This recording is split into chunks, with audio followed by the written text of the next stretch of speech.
We are so excited to have Dr. Duffy Does Dr. Seuss with us today. And this event was sponsored by our friends of the library group, and we are so grateful that they support us. So can you guys give me a big welcome for Mr. Duffy Does Dr. Seuss?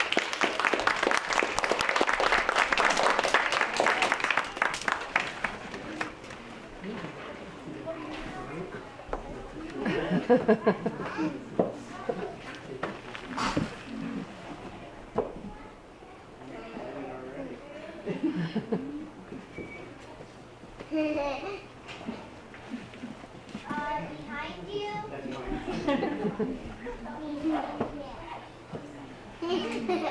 We're behind you. Behind you. Behind you. Behind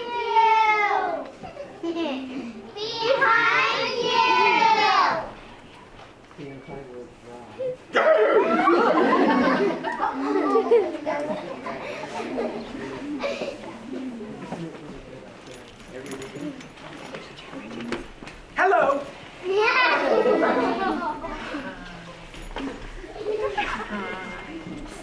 I didn't know you would be here. I'm so glad you came. I didn't know you would be here either. Or you. But you all came. Isn't that great? We're having a party. Say yes, we're having a party. We're not having a party. We are having a party. We're having a party. We're having a Dr. Seuss celebration. No, we're not. Now, who likes Dr. Seuss? Me. Now, I got to tell you something. If you had my job, everybody would be asking you the same thing. And you know what everybody asks me? They always say, how did Dr. Seuss get his name? I mean, if you think about it, what self-respecting mother is going to name her child Dr. Seuss? Well, his first name, his real first name, the name he was given to at birth was, are you ready? Theodore. Everybody say Theodore. Theodore. That's right, Theodore. That was his first name. And his middle name was his mother's maiden name, which was Seuss. So everybody say Seuss. Seuss. That's right. So his name was Theodore Seuss, and his last name, are you ready for this? Yeah. His last name was Geisel. Everybody say Geisel. Geisel. That's right. So his name was Theodore Seuss Geisel. And because his first name was Theodore, do you know what all his friends used to call him? Ted. Everybody say Ted. Ted. That's right. And when Ted went off to college, Ted was very smart, you know. And so his parents sent him off to Dartmouth College. And Dartmouth is a very la-di-da college back east, you know. And while he was at Dartmouth College, he began to write for the school newspaper, which was a funny newspaper. And he drew characters for the stories that he wrote. And he wrote crazy stories, and he drew crazy characters, and he signed everything with his middle name, Seuss, because he thought it sounded different and unique, which of course it does. Then, after he graduated from college, he decided he wanted to be a doctor. Well, if the truth be told, it was his mother who decided he wanted to be a doctor. But everybody's mother tries to decide that their children should be doctors. And they decided to send him off to be a doctor. And they sent him off to Oxford University. Now, if you thought Dartmouth was la-di-da, Oxford is super la-di-da in England, you know. Anyway, he spent about 13 seconds there. He absolutely hated it. He did not want to be a doctor. He wanted to write children's books. So he came back home and he started writing children's books. But he liked the title doctor. He thought it gave him a little pizzazz. So he started signing all of his work Dr. Seuss. That's my story, and I'm sticking to it. Now, what I'm going to do right now is I'm going to tell you one of Dr. Seuss's very first stories. This is the very first story that was ever published by Dr. Seuss. And it's entitled, And to Think I Saw It on Mulberry Street. And it's all about a little boy that goes to school, and on his way to school, he starts imagining all these crazy things because when he gets home, he wants to give his dad a great story about what he saw on his way to school. And I want you to pay very close attention so that you can tell me after it's all over what things he made up and what was real. Okay? Deal? Everybody say deal. Deal. All right, here we go. When I leave home to head to school, Dad always says to me, Marco, keep your eyelids up and see what you can see. But when I tell him where I've been and what I think I've seen, he looks at me and sternly says, your eyesight's much too keen. Stop telling such outlandish tales. Stop turning minnows into whales. Now what can I say when I go home today? All the long way to school and all the way back, I've looked and I've looked and I've kept careful track. But all that I've noticed, except my own feet, was a horse and a wagon on Mulberry Street.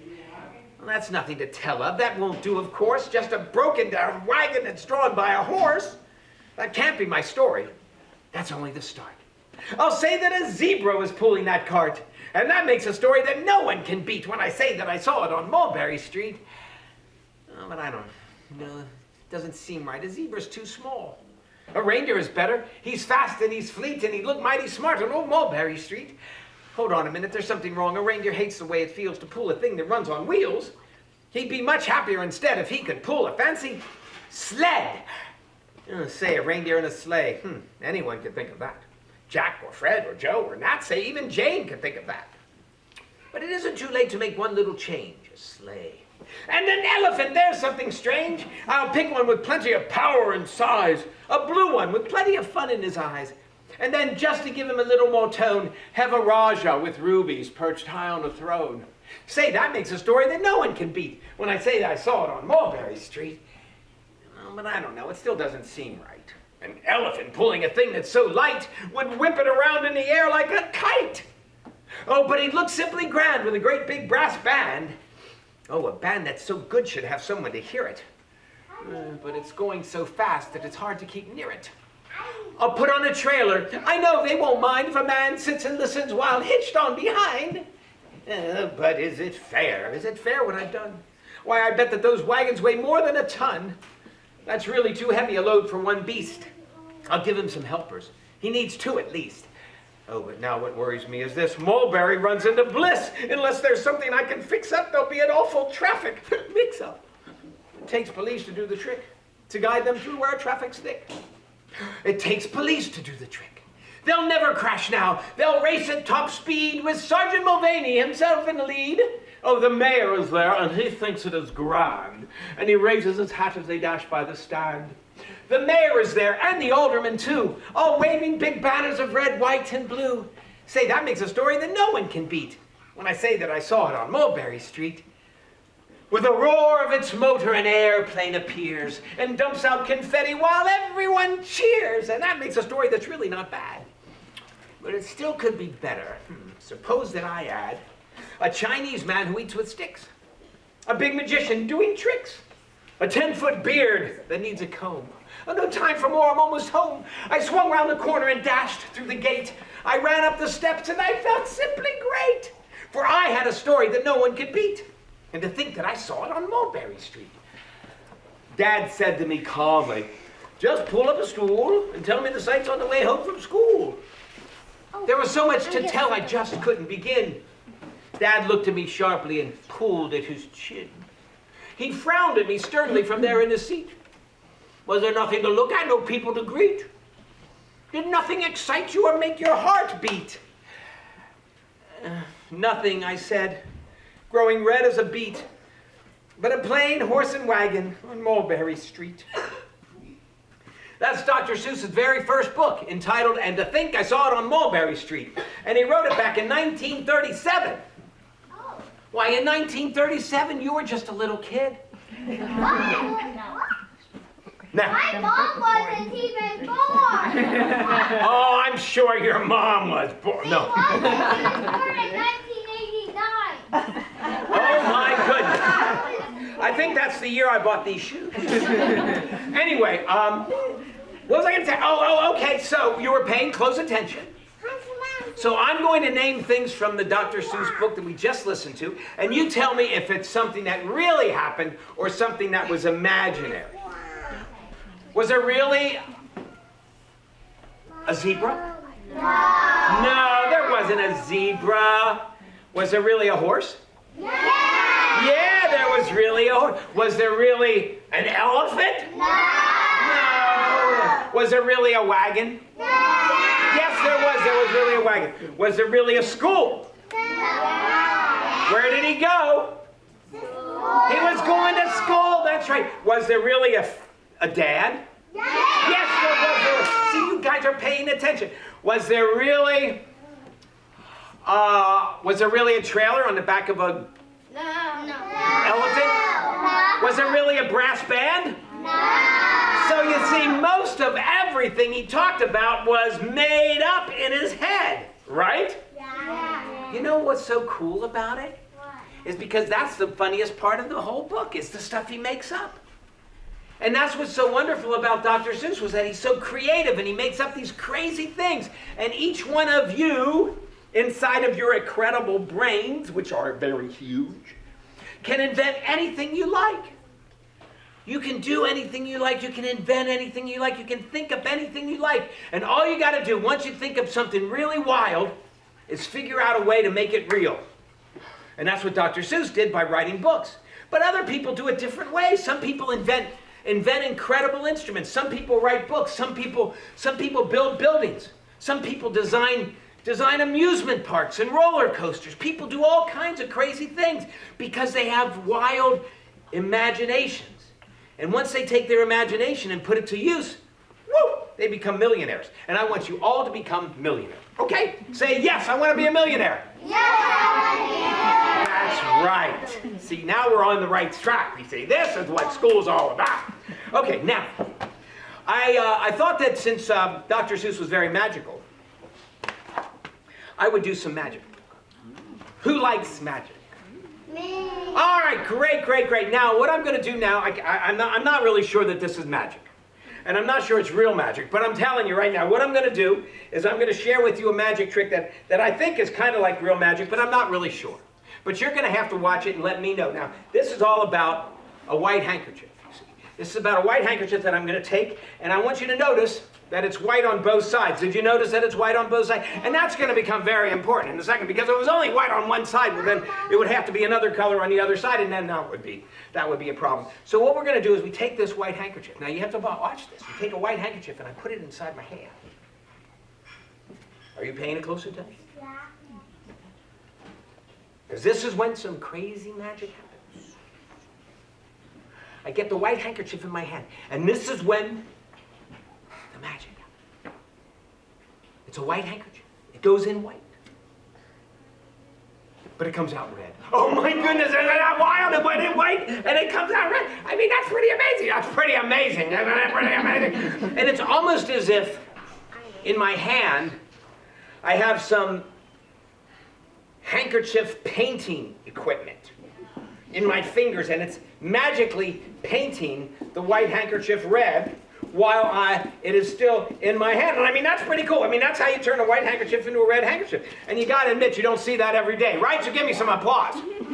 That's pretty cool. Now, I know some of you are saying, well, there's got to be a trick to that.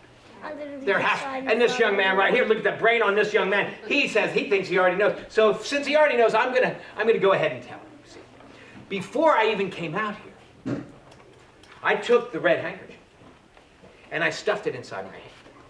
And I hid it all in here. And you got to do this before you walk out in front of the audience, because, well, if you do this in front of the audience, then they're going to see you putting the red handkerchief in your hand, and then, of course, they're going to know that you're having a red handkerchief, and they're just going to be waiting to see the red handkerchief, and it's going to kind of ruin the entire story, you see.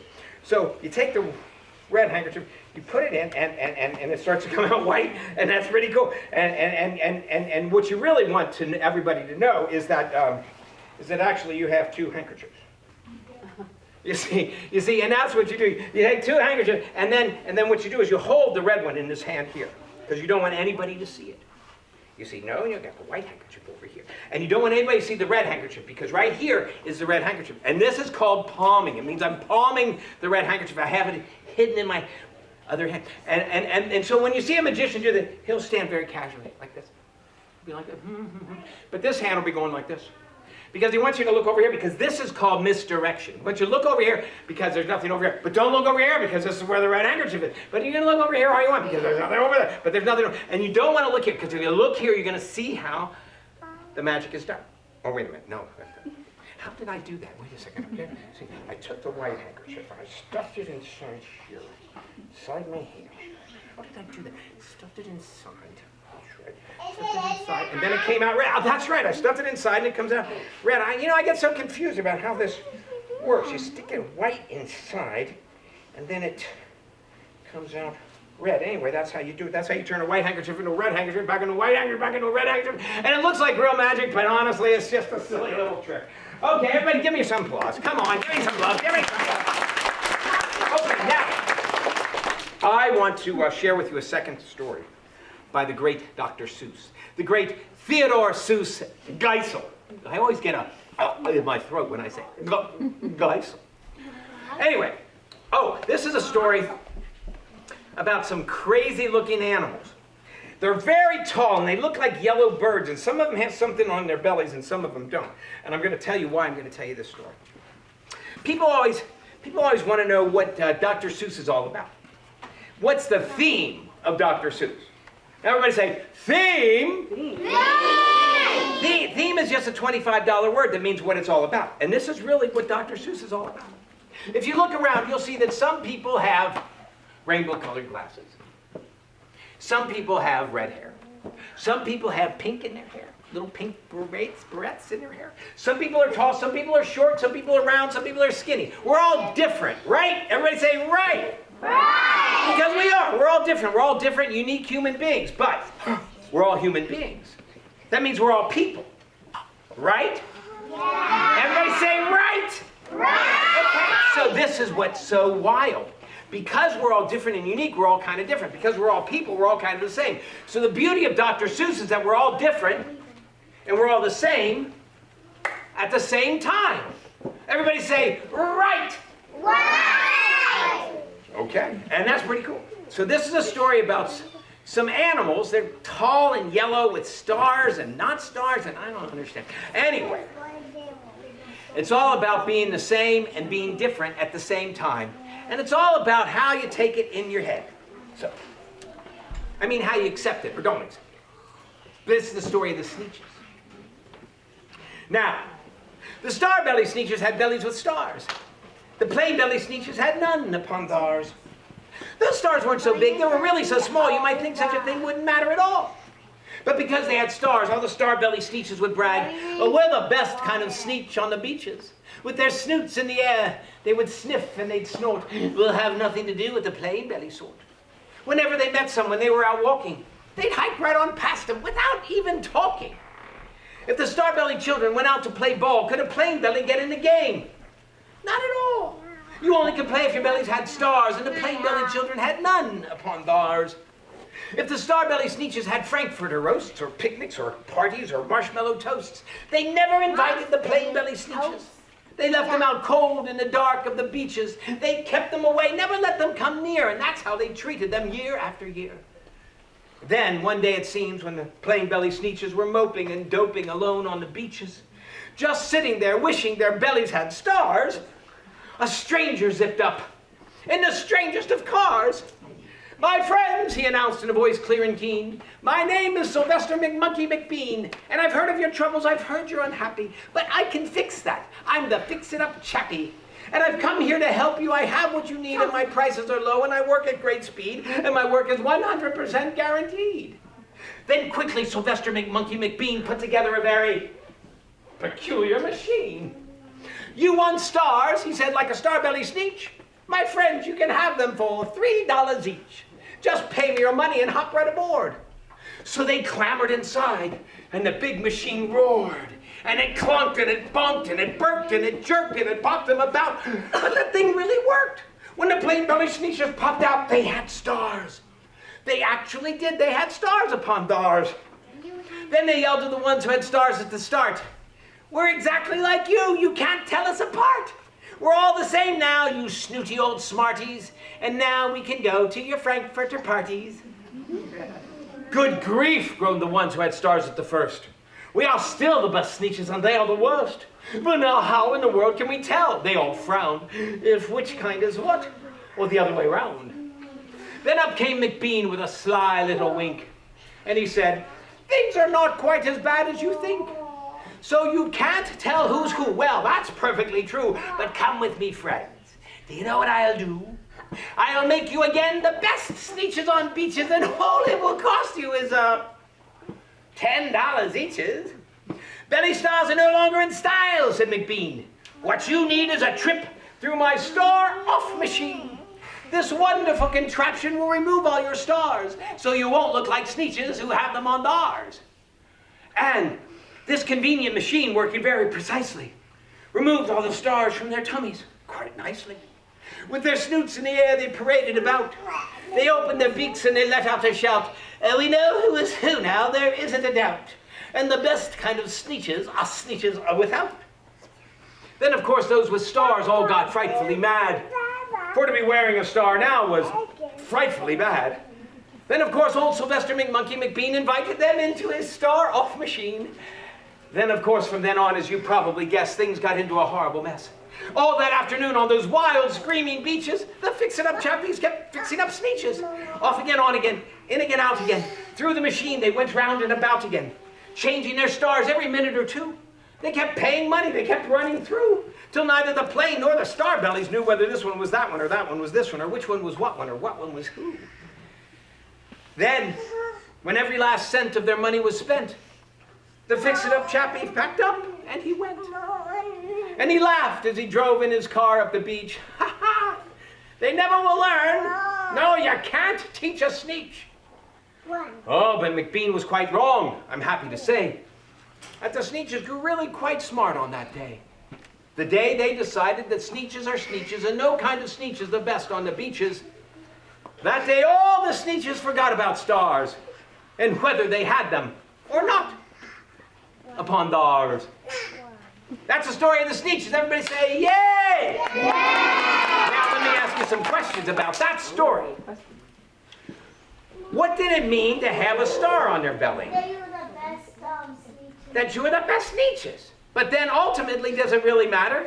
No. It's just really kind of silly. It's like thinking that you're better for some dumb reason.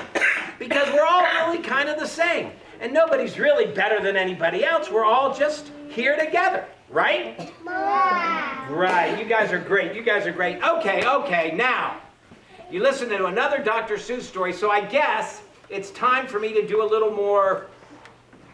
Magic. Oh, yeah. Do you like magic? Yeah. Do you want to see another magic trick? Yeah. All right, I'm going to show you one more magic trick. Actually, I may show you two more magic tricks. But first off, I'm going to show you this magic. Now, you have probably already seen a trick like this. And this is a trick that you've probably seen on television, or maybe you've even been to a magic show and you've seen a magician take a length of rope. I'm sure the grown-ups have seen this before. Takes a length of rope, and then he cuts it into pieces. And then he restores it back into one piece. It's pretty wild. It's magic. And now I'm not just going to take this rope and cut it into multiple pieces and restore it back into one piece. I'm going to teach you how to do it so that you can go home tonight and take a pair of scissors and you can cut your mother's Venetian blinds and take the cord out, right? And then you can cut the cord up into pieces and you can put it back together and your mother will think you're amazing. Right? No. She would be mad. Well, not if you put it back together. I'm going to show you how to put it back together. She would be mad. No, your mother will say, you are so amazing. She would be Okay, all right, here we go. So, now first off, I want you to take a look at this rope.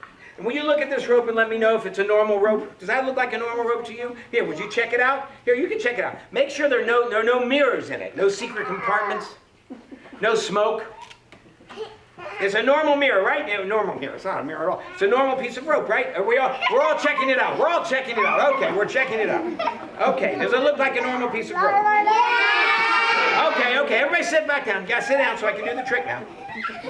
You can't have the rope. If you have the rope, then I can't do the trick. Okay, all right.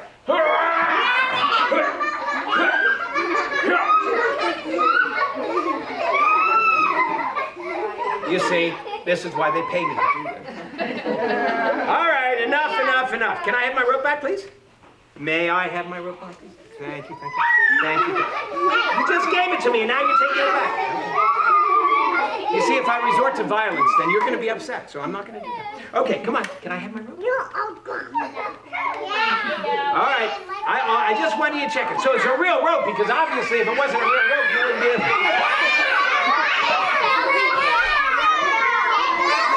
Sometimes when they get something in their heads, it's hard to change their minds. May I have my rope, please? Okay, here comes a mother. We need moms. We need moms to get through. There we go, there we go, there we go, there we go, there we go. Aha! Thank you, mother. Give mom a big round of applause. Okay.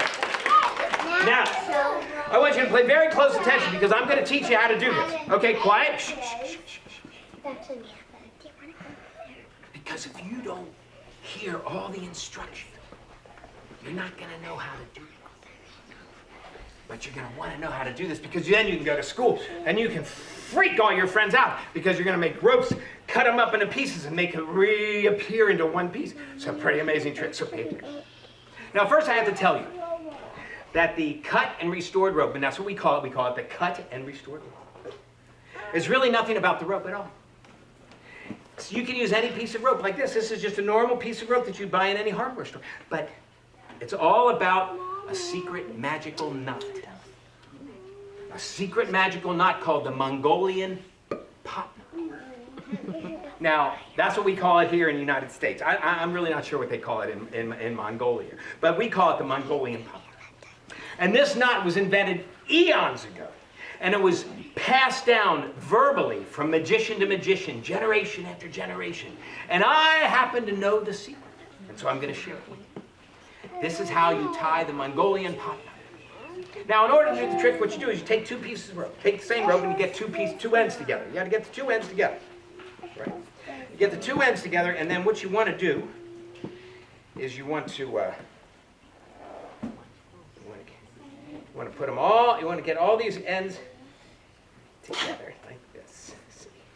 You want to get it to about the same length. And then what you do is you take a pair of trusty scissors, and you never run with these things. You just walk very carefully, and you always hold the pointy end down. So you take it and you cut this one piece right here. And now you got two equal lengths, just about equal lengths, pieces of rope. And then you do the Mongolian pop. Now I want you to pay very, very close attention to how you do the Mongolian pop. First, what you do is you take one piece, you swing it around and under, and over and out. And then you go through and pull. My fingers are bigger than they used to be. There you go. You got it once, and you've got one beautiful Mongolian pop. You can see the knot. You can see, well, of course you can see that. And then what you do is reach in your pocket and you pull out some magic pixie dust. And you use pixie dust because it has incredible restorative powers. And when I sprinkle a little pixie dust on this knot, what it does is it dissolves the knot and it heals the rope. It heals the rope and makes it all one piece again. Then you take, you got to save the pixie dust because pixie dust is very, very rare and very, very expensive. So I take it, I save my pixie dust. And then we wait. We just wait for the pixie dust to take effect. And once the pixie dust has taken effect, What? the rope is restored. That's pretty amazing. You don't see that every day. Give me a round of applause for that. All right? That's amazing. Now I know some of the grown-ups in the back weren't paying attention, especially this gentleman here in the red shirt. He thinks it's all just so simple. He knows how to. He's been doing this all his life. He's like, oh, you're just cutting and restoring a piece of rope. That's no big deal. I used to do that when I was back in high school. Well, anyway, even if you have, now for the benefit of those in the cheap seats, I'm going to do this again, only this time I'm going to cut the rope into 3 sections. And that's going to give you twice as many opportunities to see how the Mongolian pop knot is tied, because of course, well, it takes 2 Mongolian pop knots to tie 3 pieces of rope together. Now, what we do is we take this rope, and we want to make sure that we've got the rope in the right length.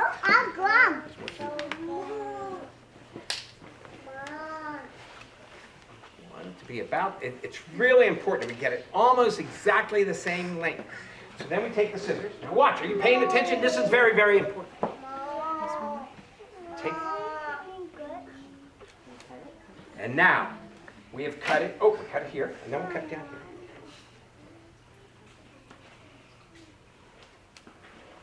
So now, if you look very closely, you'll see that we have 1, right? We have 2, and we have 3 pieces of rope. And now this is where the real magic, well, this is where the real magic begins. Now, it's important though when you do this, it's very important that when you do this, you make sure that you know exactly what you're doing, because you don't want to cut one piece too short, because if you do that, you've got a serious problem. You see, and then because if you cut one piece too short, and then you got, say, another piece that's the right length, and then you've got another piece that's too long. Well, now you got a problem, because of course they're supposed to be the same length. But don't worry, we're going to figure this out. We'll do some more magic. Do you like magic? So this is it. I'm going to go ahead and restore these so that we can do the trick. So what you're going to do is you're just going to take the pieces of rope and you're going to put them in your hand like this, you see.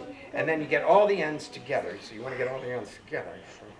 And here, and here, and here. Now, we have 3 different lengths of rope, but this is where I'm going to ask for some magic from you guys. What I'm going to do is I'm just going to ask you all to say the magic words. Now, you might think the magic words are what? Alakazam? No. You might think the words are pesto changeo? No. You might think the magic words are hocus pocus? No. The magic words are simsalabim. That's right, but you have to say it with a little oomph, a little meaning. You got to really care.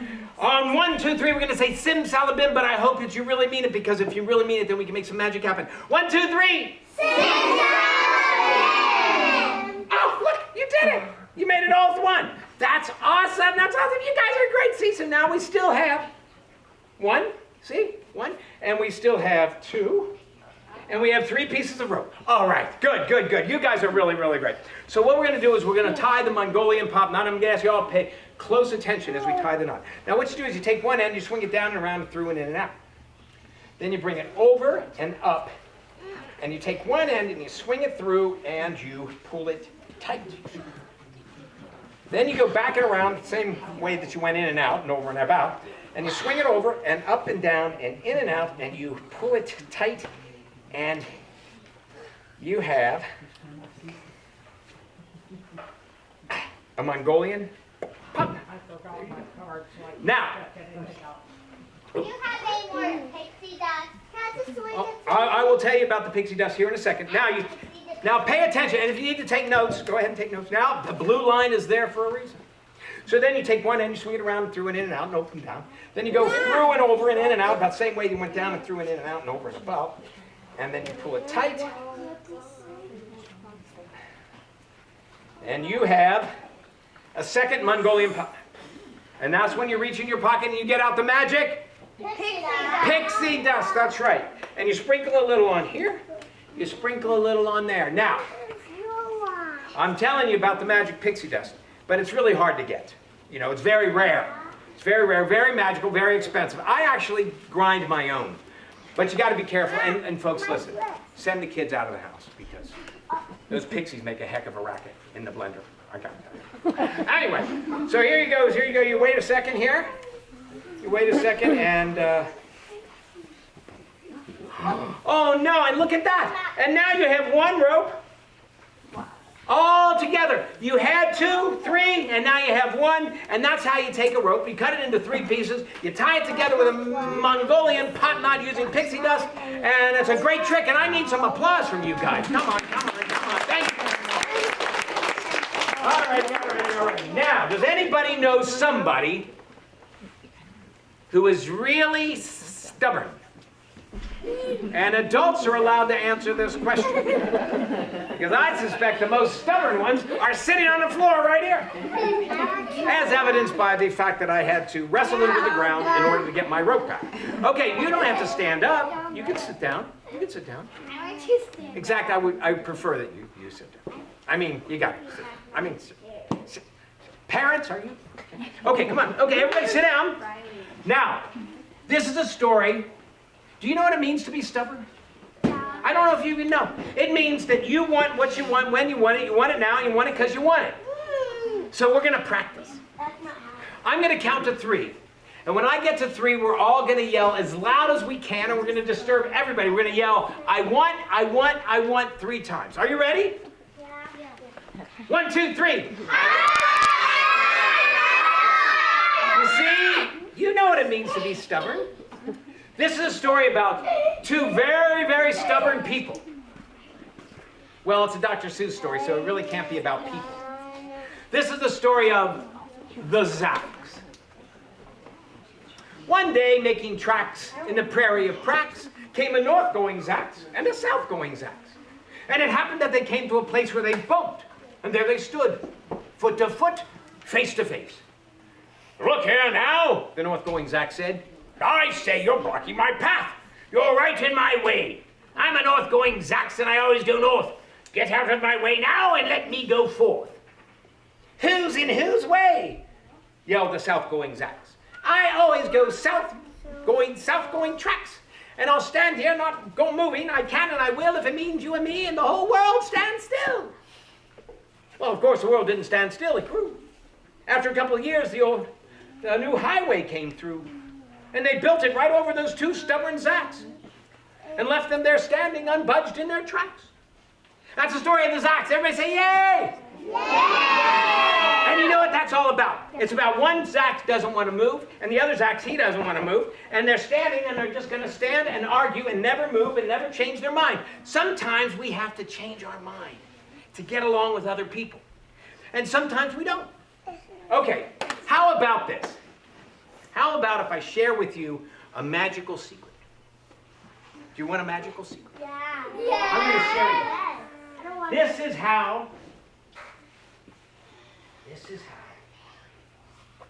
This is how I became a rich magician.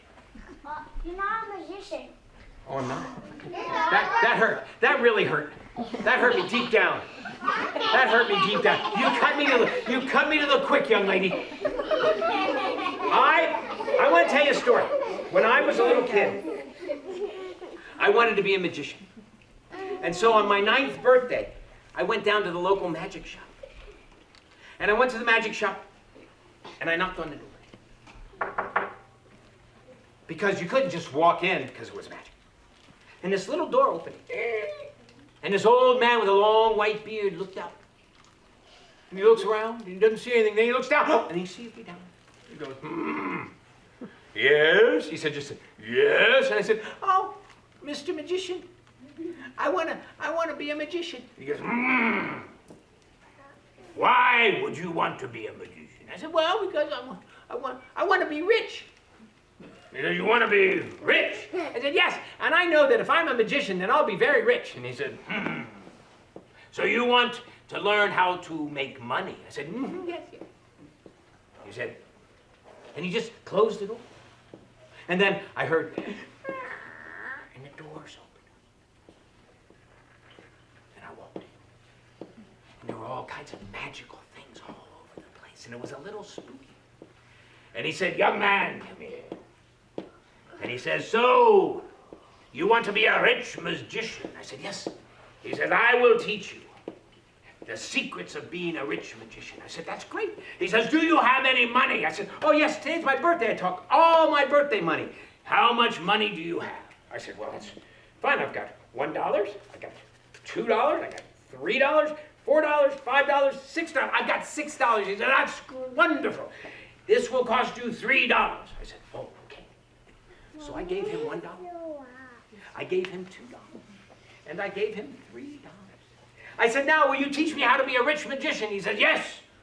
How much money do you still have? I said, well, I've got $1, $2, $3, $4, $5, $6. I said, that's crazy. I had $6 before, and I gave you $3, and I still got $6.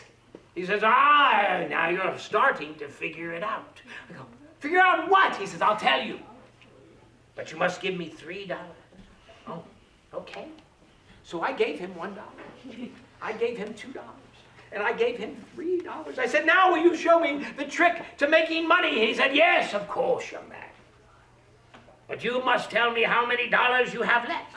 I said, well, that's simple. I have $1, $2, $3, $4, $5, $6. I said, I have $6. He says, so you're starting to figure this trick out? I go, not really. I said, well, how do you do it? He says, I will show you. But first, you must give me $3. I said, oh. So I said, here's $1, here's $2, and here is $3. Now will you finally tell me how to make money with magic? He said, of course, young man. But how many dollars do you have left? I thought, well, this is starting to get old. I said, I have $1, I have $2, I have $3, $4, $5, $6. He said, have you figured it out yet? I go, no, I haven't figured it out. He says, I'll finally tell you. But first you must give me $3. I thought, okay, here's $1. Here's $2, and here is $3. Now will you finally tell me how to make money with money and magic? He said, of course. How many dollars do you have left? I said, this is silly. I got $1, $2, $3, $4, $5, $6. He said, how many dollars do you have?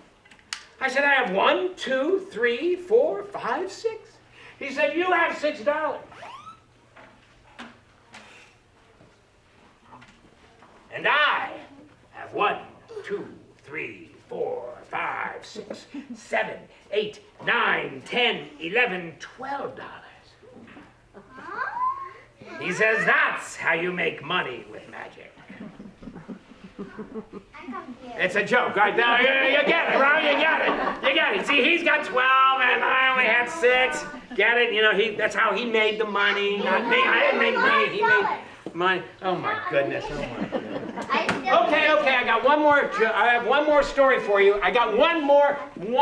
No, I can't tell you. Oh, I'm sorry. I was gonna tell you, but no, I can't tell you.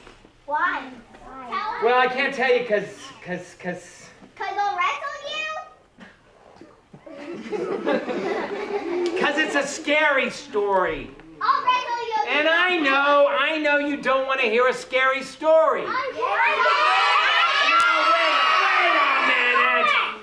Are you telling me you really want to hear a scary story? Now, I'm not sure I actually heard you. Do you really want to hear a scary story?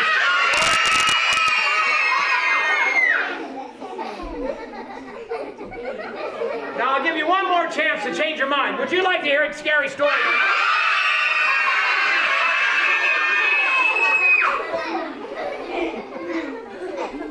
Let's do it. Well, it goes a little like this. Can you imagine? It's late at night and it's dark. And you're in bed and you got the covers up. But you hear this sound. Pa-doom. And you think, there's a monster under the bed. There's a monster under my bed. Mommy, there's a monster under the bed. There's a monster under the bed. And your mom, she comes in, she turns on the light, and she says, what's the matter, honey? And you go, there's a monster under the bed! There's a monster under the bed! And she comes in, she turns on the light, and she looks under the bed. And the only monster there's a big monster pile of dust and lint, and you're supposed to keep it clean. Or it's late at night, and it's dark. And you're in bed and you got the covers up. And you hear this sound. That sounds like a cat. And you think, there's a monster in the closet. There's a monster in the closet. Mommy, there's a monster in the closet. There's a monster in the closet. And your mom, she comes in, she turns on the light, she says, what's the matter, honey? Then you go,